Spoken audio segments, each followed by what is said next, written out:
in the list, and some of them I wasn't surprised by, like a Heidegger or a Nietzsche, and Nietzsche especially because he had famously labeled Christianity as a slave morality. So that makes sense as to why that would be considered an anti-Christian thinker. But Yes. I was surprised to see Plato on the list.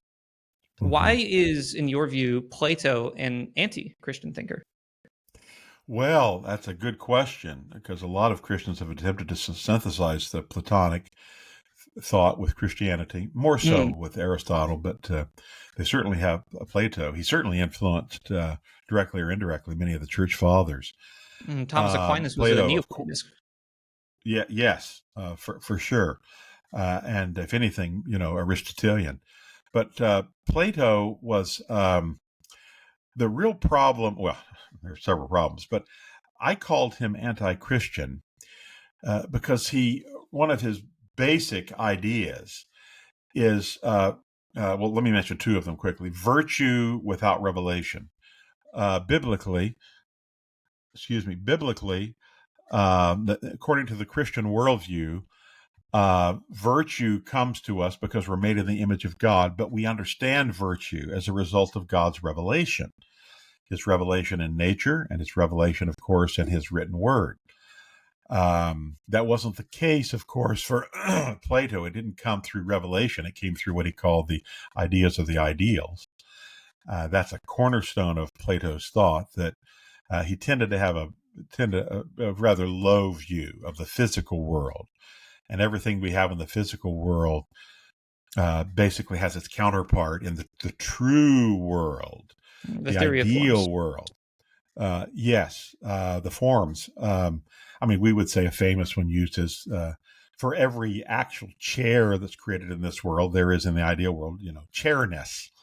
And of course, the goal down in the physical world is to conform everything in the physical world that we can more closely to what it is in the ideal world. Well, today it's odd, but Platonism is not a prominent idea in modern philosophy at all. In fact, modern philosophy is aggressively anti-Platonic. They put it in the rearview mirrors long ago, but it does have an impact in the Christian world, and it's understandable, David, why it does, and that is Plato at least acknowledged that there is something beyond the material.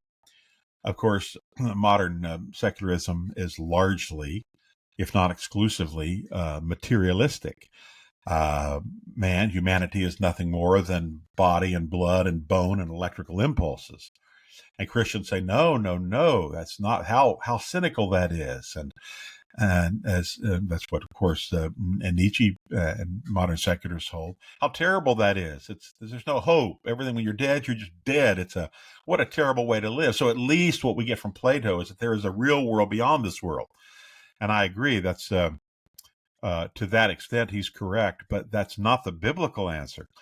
I think the danger with Plato, with respect to Christians, comes from the opposite direction. With many of them, they move away from the importance of this world, and for them, the only thing that really is important is heaven. And so they think about that the gospel is a message of, well, trust Jesus so you can go to heaven when you die, and they live this life to go to heaven. Whereas, frankly, in the Bible, the message of the gospel is the good news of salvation, in which God, through Christ, will eventually restore this created order. So if we're very Platonic in our thinking, we'll tend to have a very low view of creation, as Plato did. Of course, he wouldn't consider it creation anyway. He believed in the eternal forms and so on. But Christians that tend to be Platonic will tend to sort of push creation to the background. That's a mistake. It's because secularists, David, have put they wouldn't call it creation, but the material world in the foreground, saying the creation is all there is. What did Carl Sagan famously say? The material world, the universe, or the cosmos is all there was, is, and ever will be. Well, that's just a deeply pessimistic life philosophy, and he understood that. Christians, understandably, react to that, but they go to the opposite extreme and say, well, I'm just going to live for the afterlife. But that's equally false. And that's why I think Platonic ideas that have influenced Christians can be and have been very dangerous. There's two objections that jump into my mind. I'm going to try and articulate it, and I want to hear your response to this. The first one, and this might just be semantic, and if it is, feel free to dismiss it. Plato being around before the time of Christianity. I know that some Yes. people have said there's a chance he might have read the Old Testament, and maybe this influenced some of his thoughts. But other than that, there's no. I guess the objection would be something like, how could Plato be anti-Christian if he didn't know what Christianity was? How could he be anti something that he doesn't even know exists? The other one, and this is on the theory of forms, and you can take this in whichever order you want. I'm reminded of two scenes in C.S. Lewis's The Chronicles of Narnia. The first is the silver chair with the character of Eustace Clarence Scrubb, and he almost deserved that name because he was such a bad kid. There's a scene in The Voyage of the Dawn Treader where the narrator asks Eustace to identify a star. What is a star? And Eustace says, "Oh, well, it's a ball of gas." And the narrator responds, "My boy, even in your world, that's not what a star is, only what it's made of." And then in the last battle, when all of the main characters finally arrive in Aslan's world, they realize that the Narnia they knew was just a reflection of what was the ideal form of Narnia that they could never access because they existed in a fallen world. None of these ideas seem to mesh well, or perhaps dovetail well, with Plato's theory of forms, and don't seem to counter anything Christianity says, but merely gives a different angle of understanding it. So you can take that in whichever order you want, but I'm curious to get your thoughts on both. Good questions. On the first one, I think you're correct. Plato certainly was not formally and explicitly anti-Christian because he was pre-Christian. I probably should have done a better job. And when I say anti-Christian, I would say anti-Christian worldview. His views tend not to be in harmony with the Christian worldview. But on the second point on Lewis, I mean, Lewis was definitely Platonic, and I don't want to deny that it's possible to adapt certain aspects of Plato to the Christian worldview. It's been done. Lewis did it, and a number of people historically have.